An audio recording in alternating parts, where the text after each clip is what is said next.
አዛዡ በፋኖ እስከ ወዲያኛው መሸኘቱ ተነግሯል። በወሎ ሰንሰለታማ ተራሮች በነበረው ውጊያ የጄኔራል አበባው ታደሰ የቅርብ ረዳት የነበረው ኮሎኔል ነው እስከ ወዲያኛው የተሸኘው። በዝርዝር ወደ እናንተ ይደርሳል። የፋኖን ጦር እደመስሳለሁ በሚል ወደ ሸዋ ያቀናው ያገዛዙ ጦር ከፍተኛ ኪሳራ ማስተናገዱ ተሰምቷል። የአራት ኪሎ አምባገነኖች እንቅልፍ ከሚነሱና እንደ ከፍተኛ ስጋት ከሚወሰዱ የአማራ ግዛቶች ውስጥ የሸዋ አውደ ውጊያዎች ቀዳሚ እንደሆነ ይነገራል። ሸዋ የአማራ ሕዝብ የትግል ምሰሶ መሆኑን የተረዳውና የነጻነት ድልድዩም የሚገነባው በዚያ ቀጠና እንደሆነ የሚያውቀው ብልጽግና በልዩ ትኩረት ትግሉን ለማኮላሸት እየሰራ እንደሆነ ይነሳል። ዛሬም በርካታ ሰራዊቱን ይዞ ወደ ሸዋ ያቀናው ያገዛዙ ኃይል በፋኖ ኃይሎች ከባድ ኪሳራን አስተናግዷል። ሌላኛው መረጃችን ነው። አማራ ሕዝብ ጥላቻ ያበደው አገዛዙ ዛሬም ካታ ንጹሃንን በድሮን አውድሟል። የተፈጸመውን አሳዛኝ ክስተትም በመረጃችን ትሰሙታላችሁ። የደህንነት አባሉ በፋኖ እጅ ገብቷል። አማራ ፋኖ በጎንደር የደህንነት አባሉን በቁጥጥር ስር ማዋሉን አስታውቋል። እስከ መጨረሻው ድረስ አብራችሁን ከቆያችሁ ወደ እናንተ ይደርሳል። ሰላም ጤና ይስጥልኝ። የተወደዳችሁና የተከበራችሁ በመላው ዓለም የምትገኙ የሚዲያችን ቤተሰቦች እንደምን ቆያችሁን? አሁን ለሰዓቱ መደመጥ ያለባቸውንና ትኩረት የሚሹ በርከት ያሉ መረጃዎችን ይዘን ቀርበናል። እናንተም እስከ ዝግጅታችን ፍጻሜ አብራችሁን እንድትቆዩን በአክብሮት የጋበዝን። አሁን በቀጥታ ወደ ዝርዝር መረጃዎቹ እናልፋለን። የፋኖን ጦር እደመስሳለሁ በሚል ወደ ሸዋ ያቀናው ያገዛዙ ጦር ከፍተኛ ኪሳራ ማስተናገዱ ተሰምቷል። ሸዋ የአማራ ሕዝብ የትግል ምሰሶ መሆኑን የተረዳው የነጻነት ድልድዩም የሚገነባው በዚያ ቀጠና እንደሆነ የሚያውቀው የብልጽግና ስርዓት በልዩ ትኩረት ትግሉን ለማኮላሸት እየሰራ እንደሆነ ይገለጻል። ቀጠናው ለአዲስ አበባ ያለውን ስትራቴጂካዊ ቅርበት መነሻ አድርጎ የአብይ አህመድ ስርዓት የመጨረሻው ርቀት ዘመቻው በዚያ በኩል እንደሚሆን ደጋግሞ ከጸጥታ ደህንነት መዋቅሩ ጋር እንደገመገመ በተደጋጋሚ መዘገባችን ይታወሳል። እዚያም ነው በሸዋ የሚካሄደው የአማራ ሕዝብ ትግል በተበታተነ መንገድ እንዲቀጥልና አንድነት እንዳይፈጠር አበክሮ እየሰራ ያለው። በአገዛዙ ከፍተኛ ወታደራዊ ስምሪት ከተሰጠባቸው አካባቢዎች ውስጥ ሸዋ ቀዳሚውን ቦታ ይወስዳል። በብልጽግናው ጦር ውስጥ በሸዋ ያልተሰማራ አደረጃጀት የለም ተብሏል። እንደ ማንኛውም የአማራ ግዛቶች በየጊዜው እያለቀ የሚጨመር በርካታ መደበኛ ወታደር እንዳለ ይታወቃል። ከሌላው ቀጠና በተለየ ደግሞ የብልጽግና የክፉ ቀን ኃይል ነው የሚባለው የአየር ወለድ ኮማንዶ ጦር እንደ እግረኛ ወታደር በሸዋ አጋራ ሸንተረር ገብቶ ኪሳራ ሲያስተናግድ ከርሟል። ከፍተኛ ያገዛዙ ባለስልጣናት እንዲጠብቅ የተቋቋመው ዓለም አቀፍ ስልጠናዎችን በልዩ ሁኔታ የተወሰደው የሪፐብሊካን ጋርድም በሸዋ ተሰማርቶ በፋኖ ጀግኖች እስከ ወዲያኛው ሲሸኝ ከርሟል። ዛሬም በተመሳሳይ ፋኖን እደመስሳለሁ በማለት ወደ ቦታ ያቀናው ራሱን ጥምር ጦር ብሎ የሚጠራው የብርሃኑ ጁላ ዙፋን አስጠባቂ ጦር እንደ መግባት ቀላል አልሆነለትም። በተለይ ባሳግርት በመንዝና አካባቢ በተደረገው ውጊያ ያገዛዙ ጦር ከፍተኛ ኪሳራ ማስተናገዱ ነው የመረጃ ምንጮች የገለጹት። በሌላ በኩል የጄኔራል አበባው ታደሰ የቅርብ ረዳት ኮሎኔል አዳሙ በላይ በወሎ በነበረው ውጊያ እስከ ወዲያኛው መሸኘቱ ተሰምቷል። የምክትል ጠቅላይ ኢታማጆር ሹሙ የጄኔራል አበባው ታደሰ ቅርብ ሰው የሆኑት ኮሎኔል አዳሙ በላይ በወሎ አካባቢ በተደረገው ከባድ ውጊያ በፋኖ እስከ ወዲያኛው መሸኘታቸው ተሰምቷል። ከስፍራው የሚወጡ መረጃዎች እንደሚያመላክቱት የኮሎኔሉ ሕይወት ሊያልፍ የቻለው በአገዛዙ የጸጥታ ኃይሎችና በፋኖ መካከል በወሎ ግንባር በተደረገው ከፍተኛ ፍልሚያ ወቅት ነው።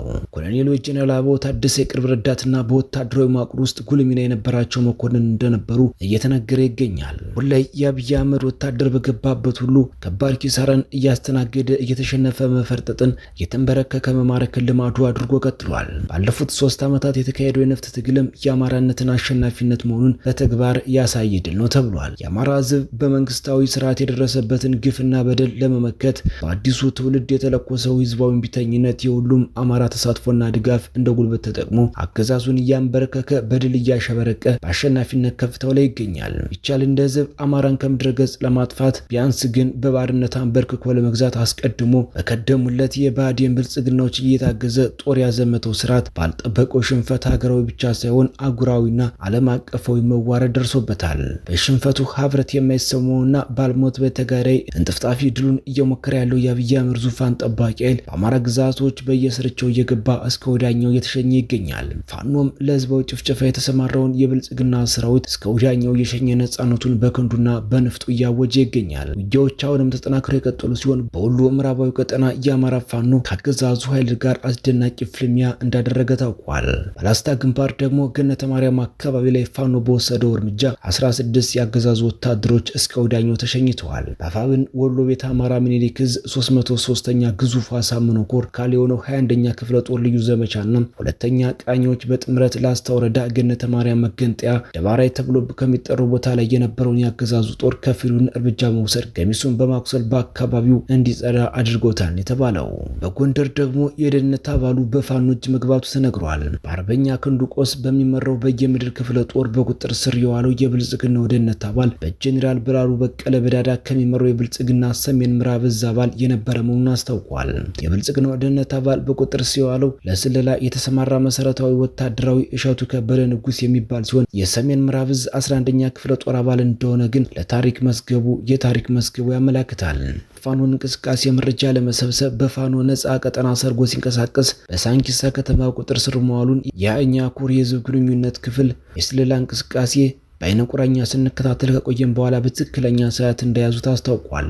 የክፍለ ጦሩ ደህንነትና መረጃ መምሪያ በበኩሉ ጠላት በሳንኪሳና ጨውዳ አካባቢ ያለውን የወገን ኃይል ለመሰለል ነበር የላከው። ለዚህ ኢላማ ወደ ቀጠናችን የገባው ያገዛዙ ሰላይ ከፍተኛ የተባለ የመረጃ መሰብሰብ ስራ ሲሰበስብ ነበር። ሆኖም እንቅስቃሴውን በንቃት ስንከታተለው ስለነበር የሰበሰበው መረጃ ለበላይ አዛዦቹ ሪፖርት ከማድረጉ በፊት በቁጥጥር ስር አውለነዋል ብለዋል። ፋኖ በቁጥጥር ስር የዋለው የብልጽግና ሰላይ በበኩሉ የፋኖ የመረጃ ኃይሎች እጅግ ውስብስብና አስቸጋሪ ሆነውብኝ ነበር። በተለይም ህዝቡ በሙሉ ፋኖ አባልና ደጋፊ ስለሆነ ለእኛ እጅግ ፈታኝ ሆኖብናል። በቁጥጥር ስር የዋልኩትን በፋኖና በህዝቡ ቅንጅት ነው ሲል ተናግሯል። ከፋኖ የመረጃ ኃይሎች አይን ማምለጥ ባለመቻሌ በቁጥጥር ስር ገብቻለሁ ሲል የተናገረው ሰላዩ ስለ ወገንና ጠላት የመረጃ የስለላ አሰራር አክሎ ሲናገርም የፋኖ የመረጃ ሰንሰለት ከባድ መሆኑን አለቆቻችን የተረዱት ዘግይተው ነው። አለቆቻችን የተሸወዱት ደግሞ የክልሉ መንግስት ያቀረበው ሪፖርት በማመኑ ነው።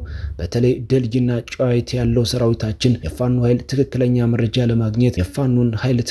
መረጃ ለማግኘት ተቸግሯል በማለት ተናግሯል። በሌላ መረጃ የኢትዮጵያ ህዝብ የመከራ ቋት የሆነው የ21ኛው ክፍለ ዘመን የብልጽግናው አገዛዝ ዛሬም እንደለመደው የአማራን ህዝብ በከፍተኛ በወለድ በገዛው ድሮን ህዝብን የመጨፍጨፍ መደበኛ ስራው ያደረገው አገዛዙ የንጹሃን አርሶ አደሮች መኖሪያ ቤቶችን ሙሉ በሙሉ ሲወድም በውስጡ የነበሩ የቤት እንስሳቶችን ጭምር የቤት ንብረቶችን በተፈጸመ ድሮን ጥቃት ወደ አመድነት ተቀይረዋል። ትናንት ግንቦት 7 2018 በአማራ ህዝብ ጥላቻ ያበደው የኦህዴድ መራሹ ብልጽግና አገዛዝ በሸዋ ጠቅላይ ግዛት ተኩለትና ቡልጋ ወራጃ በሞጀና ወረዳ በሳሲት ክላስተር ስር በሚገኘው በጋውና ቀበሌ ከምሽቱ 3 ሰዓት ላይ በፈጸመው የድሮን ጥቃት የአቶ በቀለ ሸዋ የተባሉ የጋውና ቀበሌ ነዋሪ የግል መኖሪያ ቤትን ሙሉ በሙሉ ማውደሙን እዙ አረጋግጧል። በመጨረሻም ግብጽና ኤርትራ በቀይ ባህር ላይ የሁለቱን ሀገራት ወደቦች የሚያገናኝ የመርከቦች መንገድ ለመስራት ተስማሙ።